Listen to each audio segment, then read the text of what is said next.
साथ कांग्रेस ने एक बार फिर से किसान कर्ज माफी का कार्ड उपचुनाव से पहले खेल दिया है।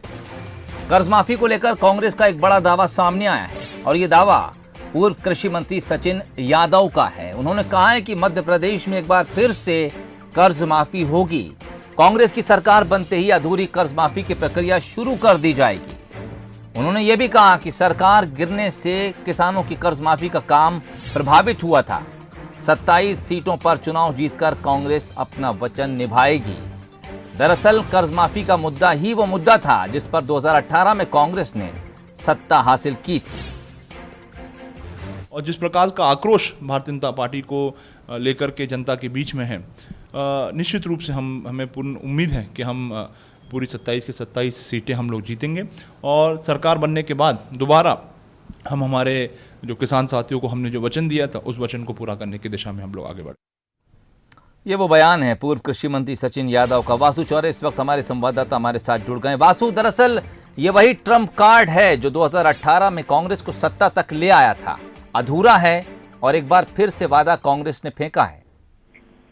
बिल्कुल सोहेल, देखिए किसान कर्ज माफी कांग्रेस सरकार की बड़ी फ्लैगशिप योजना थी जिसका वचन पत्र में भी 2018 के चुनाव में जो कांग्रेस का वचन पत्र तैयार हुआ था उसमें इसका जिक्र था। उसका वादा किया गया था कि हम सभी किसानों की जो कर्ज माफी है वो करेंगे और कांग्रेस लगातार ये दावा करती रही है कि हमने जो चरणबद्ध रूप से इस योजना को चलाया था तो काफी ज्यादा किसानों की जो कर्ज माफी है वो हमने कर दी थी। उसका डाटा भी कांग्रेस ने उपलब्ध कराया और अब एक बार फिर जब 27 सीटों पर उपचुनाव होने जा रहे हैं सोहेल, जो आने वाले समय में सत्ता के लिहाज से काफी ज्यादा निर्णायक और महत्वपूर्ण माने जा रहे हैं, तो कांग्रेस कहीं ना कहीं अपनी फ्लैगशिप योजना को लेकर एक बार फिर चुनावी मैदान में उतर चुकी है। और पूर्व कृषि मंत्री सचिन यादव ने साफ तौर पर बंसल न्यूज से बातचीत में इस बात का जिक्र किया है कि अगर हमारी सरकार दोबारा बनती है तो जो कर्ज माफी की जो योजना थी सरकार की जो अधूरी रह गई थी उसको पूरा किया जाएगा। इसके लिए जो तमाम व्यवस्थाएं वो की जाएंगी। जी, किस तरह से पूरा होगा ये आगामी वक्त में हमें देखने को पता चलेगा। बहरहाल इस खबर पे इस वक्त ज्यादा चर्चा के लिए हमारे साथ कांग्रेस प्रवक्ता अजय यादव साहब और बीजेपी नेता हितेश वाजपेयी साहब जुड़ गए हैं। अजय यादव साहब, आपके पास आना चाहूंगा। पूर्व कृषि मंत्री थे आपके सचिन यादव साहब, एक बार फिर से बयान दिया है। दरअसल ये बयान 2018 में आपके बहुत काम आया था। क्या लगता है एक बार फिर से ये चुनावी वादा है, मुद्दा है या फिर ट्रम्प कार्ड है? देखिए सोहेल जी, कांग्रेस पार्टी ने प्रदेश की जनता को जो भी वादे किए थे उनमें से 70% वादे हमने पूरे किए। मध्य प्रदेश की वित्तीय हालत बदहाल थी, उसके बाद भी 15 महीने में 27 लाख किसानों के कर्जे माफ करके सूची पब्लिक डोमेन में दी। कृषि विभाग के पास आज भी वो सूची है।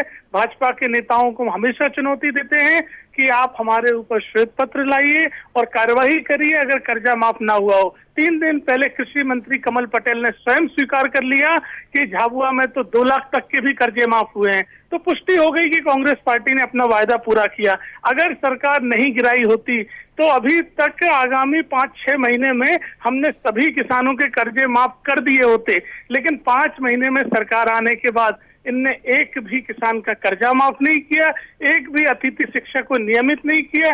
ये दोनों ऐसे मुद्दे हैं कि उपचुनाव के बाद सरकार बनते ही तत्काल इन पे काम किया जाएगा और प्रदेश के बकाया सभी किसानों का कर्जा माफ किया जाएगा। ठीक, बहुत बहुत शुक्रिया। हितेश वाजपेयी साहब इस वक्त हमारे साथ जुड़े हुए हैं। डॉक्टर साहब, क्या लगता है इस बार क्या फिर ये वो वादा है जो कांग्रेस के लिए ट्रम्प कार्ड साबित होगा या फिर इस बार आपको लगता है कि ये मुद्दा कहीं ना कहीं फेल हो सकता है? देखिए साहब, मैं अभी क्या आपने अपना चेहरा हटा रखा है तो मैं आपका चेहरा नहीं देख पा रहा हूँ, पर इतना जरूर महसूस कर रहा हूँ कि इस खबर को पढ़ते पढ़ते ही आपको एक नीरसता लग रही होगी, क्योंकि जब चुनाव हुए थे तो वाकई में ये बड़ा विषय कांग्रेस ने बनाया था, लेकिन 10 दिन का कहा था, 15 महीने तक कुछ नहीं कर पाए और अब बोलते हैं हमको फिर से ले आओ फिर करेंगे। तो फिर से ले आओ फिर करेंगे मतलब क्या करेंगे कि फिर बदले की सरकार चलाएंगे, फिर खजाना लूट डालेंगे, बेरोजगारों को भत्ता बताकर भत्ता नहीं देंगे, फिर उसके बाद जो उन्होंने कन्यादान की राशि डिक्लेयर करी तो एक को न पुरानी दी न नई दी, किसी भी तरीके से नहीं दी। किसानों का जो फसल बीमा का 4000 था वो खा गए पूरा, मतलब वो क्या कर गए समझ में ही नहीं आया, वो आए और चले गए। तो साहब ये बहुत विकट स्थिति में है कांग्रेस। तो काठ की हांडी जो है ना वो बार बार नहीं चढ़ा करती। देखिए जनता गरीब हो सकती है, निरीह हो सकती है। अभी आप जैसे मुंबई में खेल देख रहे हैं तो ठीक है साहब, सत्ता के लोग जब 50 पुलिस वाले 50 निगम कर्मी किसी आम आदमी का घर तोड़ने लग जाएंगे तो वो क्या कर लेगा भाई, वो तो नहीं कर सकता ना वैसी कार्रवाई। तो मुझे लगता है कि सत्ता के अहंकार में इन्होंने जनता को तो नकारा है, पर अब जनता इनको स्वीकारेगी नहीं, ये तय है। डॉक्टर साहब एक जवाब और चाहूंगा छोटा सा आपसे। श्वेत पत्र लाने की बात कांग्रेस दरअसल जब भी हमारी चर्चा होती है इस मामले को लेकर जरूर उठाई जाती है, कुछ आप इस पर कहना चाहेंगे? देखिए सर, मैं आपको एक ही लाइन में बोल देता हूँ, काय का श्वेत पत्र भाई 5,000 6,000 करोड़ की मतलब ऑन रिकॉर्ड आवंटन है जी, और 16 से 18,000 करोड़ का तो ब्याज ही है जी, जो राशि थी उसके ऊपर जी। तो अब आप समझ लीजिए इन्होंने ब्याज की राशि का भी 1/3 बैंकों को देकर उनसे ये अनुमति ले ली कि हम अपने वो प्रमाण पत्र बांट सके एनपीएस के। तो मूलधन का तो इन्होंने भुगतान ही नहीं किया है ना, जिसकी ये बात करें उनका भी नहीं किया है। तो एक बहुत बड़ा गेमिक खेला गया है सुहेल भाई। तो इसीलिए मैं बार बार इनसे यूटीआर नंबर मांगता हूँ कि चलिए आप ट्रांजैक्शन रेफरेंस नंबर दे दीजिए जिसमें उन 8 बैंकों को आपने मूलधन वापस किया हो। तो आज भी नहीं देते हैं, तो हाथ कंगन को आरसी क्या और पढ़े लिखे को पारसी क्या साहब। ठीक, अजय यादव साहब आपके पास आऊंगा, समय कम है, छोटा जवाब आपसे चाहूंगा। दरअसल उन्होंने सोहेल जी, डॉक्टर साहब एक बड़े जिम्मेदार प्रवक्ता हैं, वो सब समझते हुए एक अनर्गल बातचीत कर रहे हैं। कृषि विभाग आपकी सरकार के अंतर्गत है, आपको दस्तावेज लाना चाहिए। अगर माफ नहीं किए गए, आप हमसे पूछ रहे हैं सरकार दस्तावेज देगी या विपक्ष देगा दस्तावेज? जब हमारी सरकार थी हमने आपके तमाम बड़े नेताओं के पास सूची घर जाके पहुंचाई, तमाम मीडिया को पेन ड्राइव के माध्यम से सूची उपलब्ध करवाई, और प्रदेश के किसान जानते हैं जिनके कर्जा माफ हुए हैं। लेकिन 15 महीने में हमने 27 लाख किसानों के कर दिए। 5 महीने से ज्यादा आपकी सरकार को हो गए, क्या 5 किसानों के भी कर्जा माफ किए? उसके बाद आप जिस कर्जा माफी के नाम पर मुद्दा बनाते हैं, आप उस जिम्मेदारी से कैसे भाग रहे हैं? इन्हीं वायदों के लिए तो सिंधिया जी भाजपा के साथ गए थे कि ये वायदे पूरे नहीं हो पाए हैं, अतिथि शिक्षकों को नियमित नहीं किया गया है, कर्जा माफी बकाया है। तो आपने इस दिशा में क्या प्रक्रिया बढ़ाई? जनता सब समझती है, उपचुनाव के बाद फैसला करेगी जनता की बात कर दी अजय यादव साहब ने, तो मैं अपना अगला सवाल ड्रॉप कर दे रहा हूं।